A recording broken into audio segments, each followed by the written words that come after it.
Nah, itu Ustaz kayak semacam kan pemerintah ya. Pemerintah kan kayak semacam sekolah kan yang lebih gampang sekarang dia bikin kartu KIS gitu kan. Kan sekarang di sini Simbiona nih. Jadi apa yang Mbak katakan punya kartu KIS itu lebih mudah dia nih. Mungkin dia orang kaya. Tuh. Banyak sekali yang salah gunakan karena anaknya pengen masuk ke situ, terus nilainya dia kurang, dibantu dengan kartu KIS itu. Pas lihat rumahnya ada mobil, ada itu dengan aku juga, kan? Tapi dia masuk itu gimana? Ya masuknya itu biasanya kan bayar, nyogok. Enggak, dia nyogok dia itu KIS-nya itu. Oh gara-gara KIS-nya kan? Iya, ya makanya dia kan untuk dapat KIS itu kan bayar. Seharusnya dia nggak dapat KIS. Survei dulu yang punya itu. Iya, makanya itu sebenarnya dikasih ini. Surveinya dikasih duit supaya dapat KIS. Di sekolah ada survei, tapi banyak yang kenyataannya yang kayak di masa teman saya juga, teman saya katanya. Nah itu Orang yang berpunya nggak berhak gitu ya. Ya makanya itu. Sekarang juga ada itu kan PKH, program keluarga harapan. Jadi di daerah-daerah itu banyak itu. Jadi tahu kan PKH?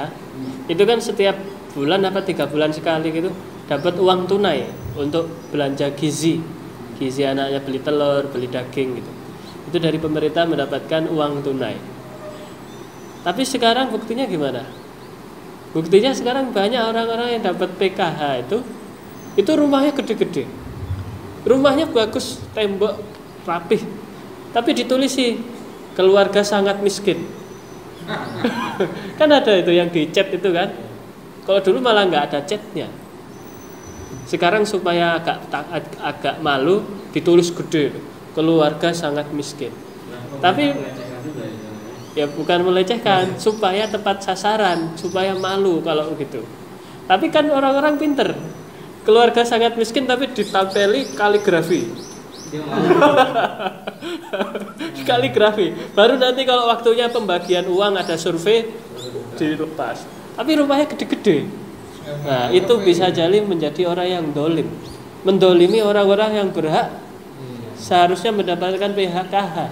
Tapi karena kedekatan dengan orang kelurahan, ya meskipun dia mampu, udah deh nggak apa-apa ditulisin sangat miskin, yang penting nanti ditutup kaligrafi.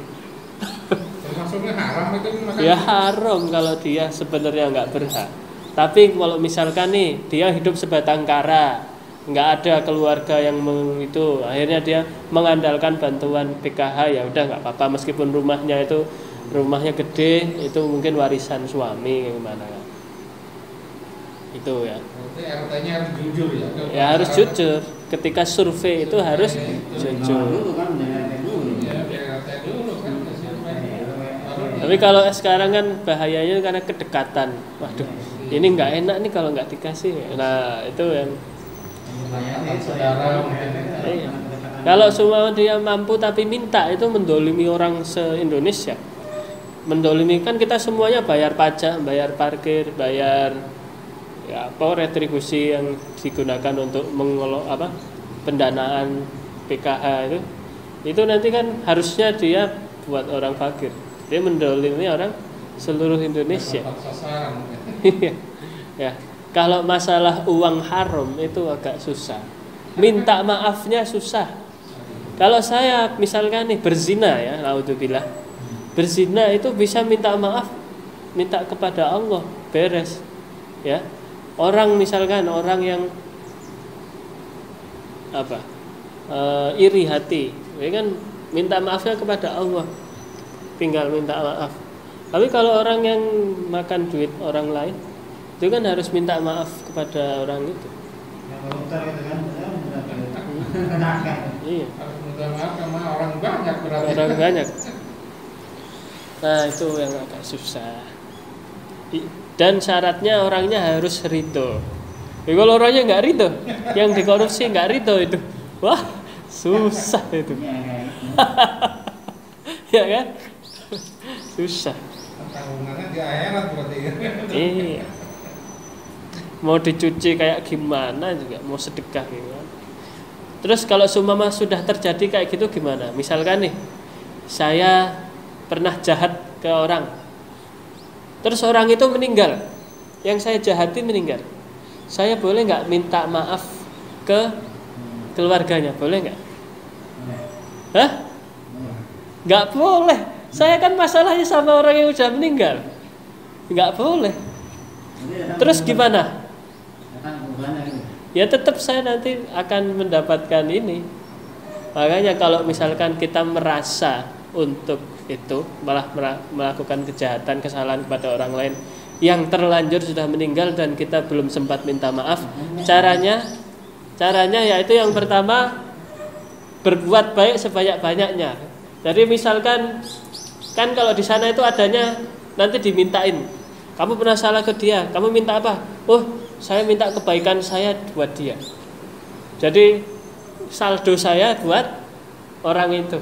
Kalau sudah habis ini dimintain orang banyak, maka kejelekan dia itu diambil. Katanya Rasulullah pernah bilang kan gitu. Orang yang beruntung, orang yang rugi itu gimana? Kata sahabat, orang yang rugi itu ya jualan nggak laku, duit bangkrut, jualan bangkrut itu. Kata Rasul nggak begitu. Orang yang rugi itu adalah orang yang nanti di padang mahsyar itu bawa amal segunung, amal segunung. Tapi ketika bawa amal yang banyak itu tiba-tiba ada orang datang, Pak, ini malaikat jangan bawa ke surga dulu ini. Dia ada masalah dengan saya. Tahan dulu. Ditahan, kebaikannya diambilin orang-orang. Sampai amalnya habis. Tapi masih ada yang ngantri itu. Pak, ini belum selesai sama saya, Pak. Jangan dibawa dulu. Waduh, amalnya udah habis. Ya udah, dosa kamu aja buat dia. Dosanya ditransfer. Akhirnya dosanya jadi segunung. Padahal yang awalnya itu amalnya segunung, ternyata masuk neraka dengan dosa orang lain yang segunung. Susah. Yang namanya bangkrut itu. Itu namanya bangkrut. Gitu. Kalau yang utang pada kalau nggak bayar, Itu yang bangkrut. Ya, makanya itu tadi orangnya sudah mati. Ya, yang pertama kita harus berbuat baik sebanyak-banyaknya. Yang kedua itu kita minta istighfar kepada orang itu. Kan biasanya kalau sholat itu astaghfirullahaladzim li waliwalidayya wali jami'il astaghfirullahaladzim li waliwalidayya apa? Sebelumnya astaghfirullahaladzim li waliwalidayya waliman gimana ya? Pokoknya orang-orang yang punya hak kepada saya gitu. Wajibati alayya itu. Hukukil wajibati alayya. Pernah dengar enggak astaghfirullahaladzim itu? Jadi kita itu memintakan istighfar kepada orang-orang yang masih ada hak kepada saya nih. Jadi ada orang-orang yang haknya saya dolimi, Tapi dia udah meninggal. Udah meninggal. Ya Allah, saya minta tolong dong diampuni dosanya gitu. Jadi ketika nanti ditagih, kamu dulu pernah nggak bayar utang, tapi saya udah mintakan istighfar kamu ini. Tolong dong diampuni dong gitu. Gitu. Atau yang ketiga yaitu caranya dengan sedekah. Ya Allah, saya punya hak ke dia. Ini saya niatkan sedekah. Wah, saya hadiahkan pahalanya untuk orang yang itu. Gitu. Jadi nanti ketika hitung-hitungan di akhirat, saya dulu pernah sedekah buat kamu. Gitu. itu yang dulu kan saya waktu warung sama bagi utang orang mau bayar. Sekarang tapi masih ingat aja itu. Iya. Namanya Puluh tahun. Namanya orang itu kita apa lebih baik dimaafin apa anggapin aja begitu. kalau misalkan susah ditagihnya mendingan dimaafin aja. Jelasin aja dong. Dia udah pada kemana tahu. Ya, makanya. Mati udah. Saya kalau kita tagih juga 2.000 3.000 zaman tua. Ya kan susah gitu. Ya udah deh. Kalau sekarang memang jumlahnya sedikit ya udah.